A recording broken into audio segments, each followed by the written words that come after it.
अस्सलाम वालेकुम dear students. आज का जो हमारा टॉपिक है आर्डर क्रोकोडिलिया, बहुत ही इम्पोर्टेंट आर्डर है। इसके बारे में आज हम तफसील से पढ़ेंगे। सबसे पहले आर्डर क्रोकोडिलियन के अंदर क्रोकोडाइल्स और डायनासोर जो थे वो दोनों ड्राइव्ड हुए हैं आर्कोसॉर्स से। क्रोकोडाइल्स की अगर हम देखें तो टोटल इस आर्डर में हमें 21 स्पीशीज़ मिलती हैं। कितनी स्पीशीज़ हैं इसकी? टोटल 21 स्पीशीज़ हैं। इन 21 स्पीशीज में क्रोकोडाइल की मेनली 13 स्पीशीज हैं। इन 13 स्पीशीज में बहुत ज़्यादा डिफरेंट, जैसे कि Nile crocodile, salt water crocodile, American crocodile, Philippine crocodile, Chinese crocodile और बहुत सारे इस तरह के 13 क्रोकोडाइल्स हैं। फिर इसी तरह इनके अंदर एलिगेटर्स आते हैं कुछ, और उसके साथ साथ गैवियल्स, ग्रायल्स और कायमन्स, बहुत सारी इसके अंदर स्पीशीज है। टोटल 23 इनके अंदर स्पीशीज पाई जाती हैं ऑर्डर क्रोकोडाइलिया के अंदर। तो सबसे पहले हम इनके बारे में बेसिक कैरेक्टरिस्टिक्स, स्कल कैरेक्टरिस्टिक्स के बारे में पढ़ेंगे कि इनके स्कल्स किस तरह है और वो किस तरह है।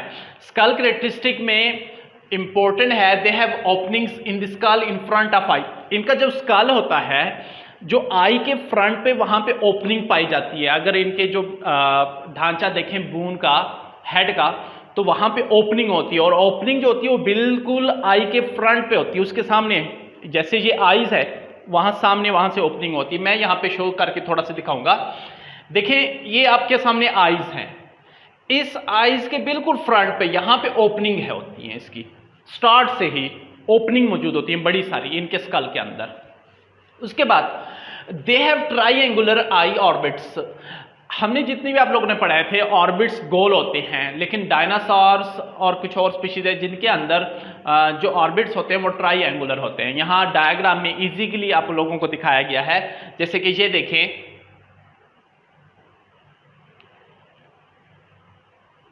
और यहां पे भी, तो ये ट्राइएंगुलर है। क्या है? ट्राइएंगुलर इनके ऑर्बिट्स होते हैं, कुछ यूं इस टाइप से होते हैं इनकी जो आई होती है। और अगर हम इसके टीथ के हवाले से बात करें, they have laterally compressed teeth. Laterally compressed teeth किसे कहते हैं? जो किनारों से बहुत नुकीले होते हैं और थोड़े से, अगर लैटरली नीचे साइड देखें वहां पे कम होते हैं, फ्लैटेंड होते हैं, और प्रेशर उनका ज्यादा होता है वहां पे, फ्लैटेंड होते हैं थोड़े से।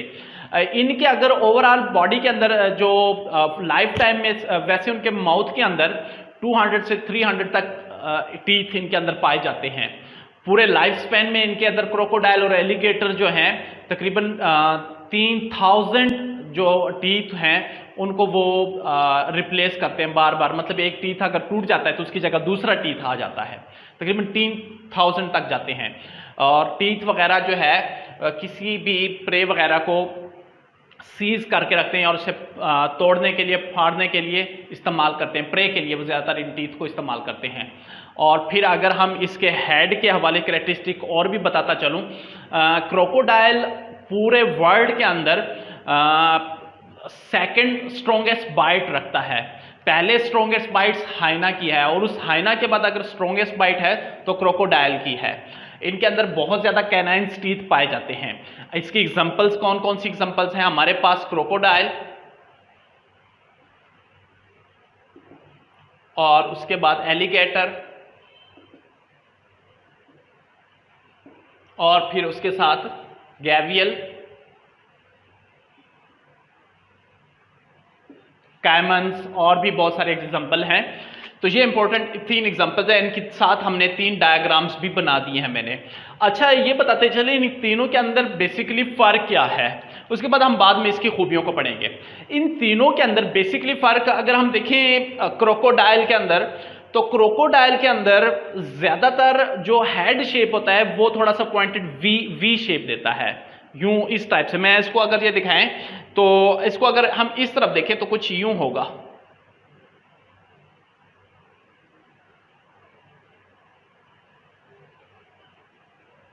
ये वी टाइप होगा, यहां से तिकोना सा एक निकलेगा, यहां इस तरह हेड होता है, यानी वी शेप हेड होता है इनके अंदर। और जब उनके अंदर देखें, यहां पे इसके अंदर एलिगेटर के अंदर देखें तो एलिगेटर के अंदर बेसिकली हेड कुछ यूं होता है, थोड़ा सा यू शेप्ड होता है, यानी ये और ये इसमें काफी फर्क है। वो जरा फिक्स्ड है, वी शेप्ड है, और वो थोड़ा सा क्या है, यू शेप्ड होता है। इन दोनों के अंदर फर्क होता है। और फिर अगर हम देखें ना गैवियल्स के अंदर, इनके अंदर लॉन्ग बीक पाई जाती है, बारीक होती है, और यहां पे स्नाउट्स होती हैं बिल्कुल बारीक पाई जाती हैं। यानी ये जो होता है इसके जो लोअर जाज और अपर जाज होते हैं वो बिल्कुल नैरो ट्यूब लाइक इस तरह से बड़े से होते हैं, नुकीले से होते हैं, तो उनको गैवियल्स कहा जाता है। तो इन तीनों के अंदर ये बेसिकली डिफरेंस है। उसके बाद क्रोकोडाइल्स, इनकी अडाप्टेशन देखें तो सबसे पहले स्नाउट है। स्नाउट किसे कहते हैं?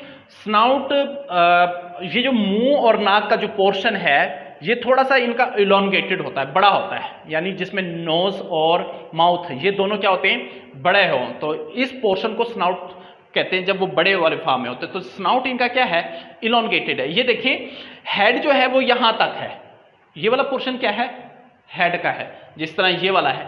ये वाला जो पोर्शन है जिसमें माउथ है और यहां पे जो नोज है ये थोड़ा सा बाहर की तरफ होता है। तो इनके अंदर स्नाउट क्या होता है, इलोंगेटेड होता है।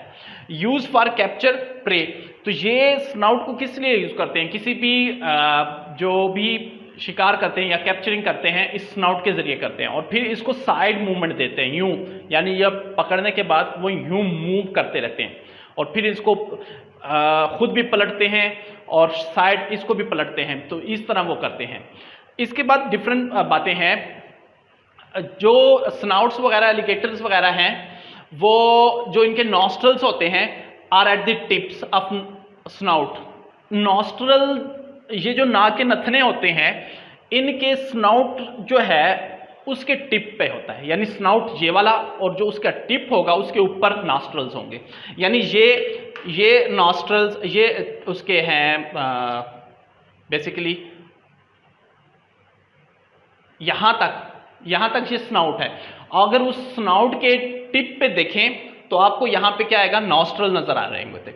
यही वजह है कि दरअसल ये अगर पानी में भी डूबे रहे तो इनको ये क्या होता है, सांस ले सकते हैं, इजीली एयर्स को निकाल लेते हैं, क्योंकि जब सारे के सारे पानी में डूबे होते हैं और उसकी जो नॉस्ट्रल्स होती हैं वो ऊपर तक होती है और वो इजीली तक सांस ले सकते हैं। उसके बाद हम अगर देखें इसके अंदर एयर पासेज वे, एयर कैसे जाती है। ज्यादातर लोगों का ख्याल है कि जो क्रोकोडाइल होते हैं वो पानी के अंदर भी सांस लेते हैं, तो क्रोकोडाइल पानी के अंदर सांस नहीं लेते, जस्ट एज मैमल्स बर्ड्स की तरह ये भी क्या करते हैं, बाहर जो है लैंड पे ही करते हैं। लेकिन इनके अंदर ये खूबी है कि ये तकरीबन 2 घंटे तक अपने अंदर पानी के अंदर ही उसको रोक के रखते हैं, फिर जब बाहर आते हैं या फिर लैंड के ऊपर तब ये सांस लेते हैं। तो इनके अंदर ये एक बहुत बड़ी एबिलिटी पाई जाती है कि सांस को काफ़ी देर तक ये रोक लेते हैं। Air passage open into rear of the mouth and throat. Rear of the mouth अगर हम देखें इस हलक के अंदर, मुंह के अंदर कुछ मसल्स टिश्यू पाए जाते हैं जिसे रेयर कहते हैं, वहीं पे ही क्रॉस होती है, वहां थ्रॉट अंदर जो है वहां से ही उसकी क्रॉस होती है, तो उसको rear of the mouth and throat वहां पे ही होती है।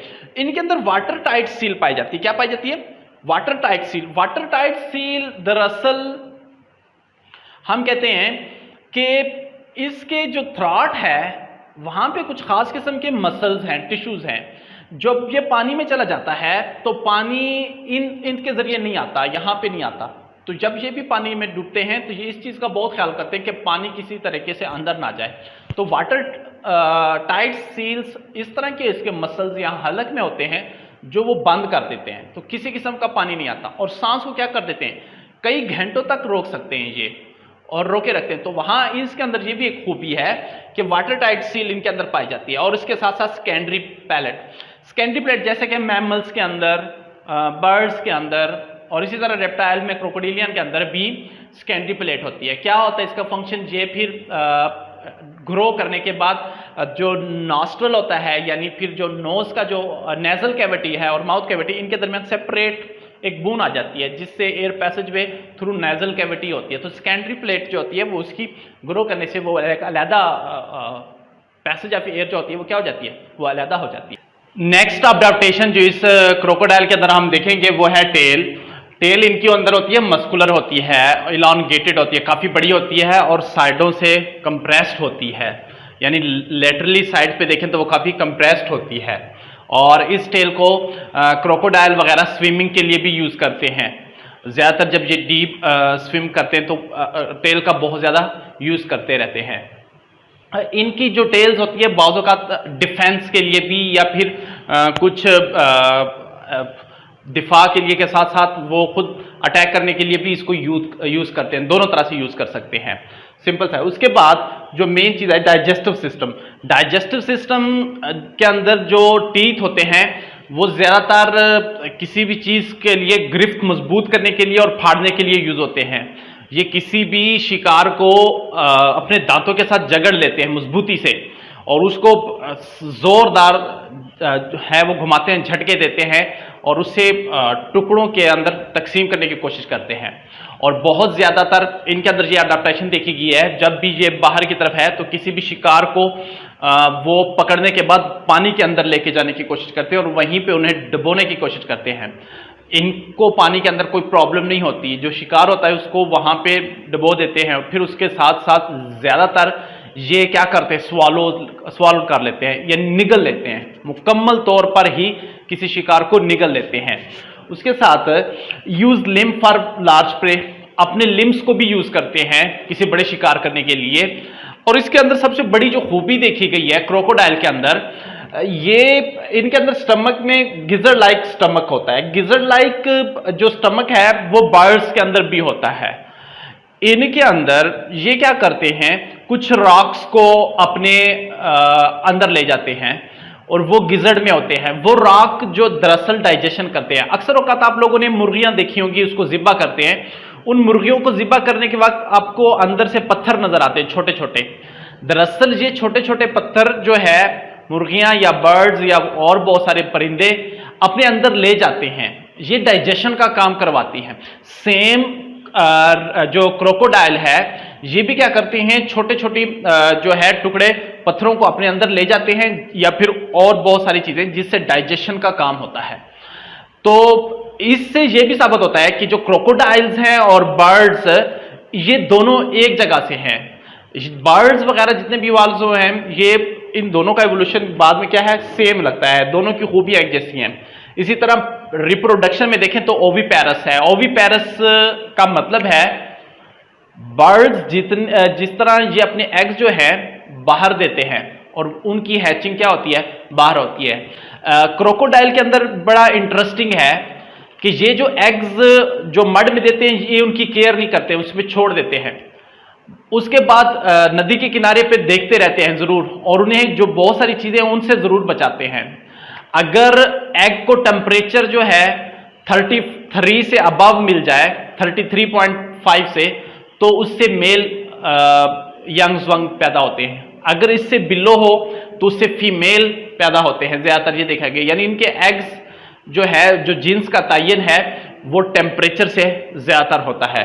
और इनके अंदर पेरेंटल केयर लाइक बर्ड्स की तरह पेरेंटल केयर होती है।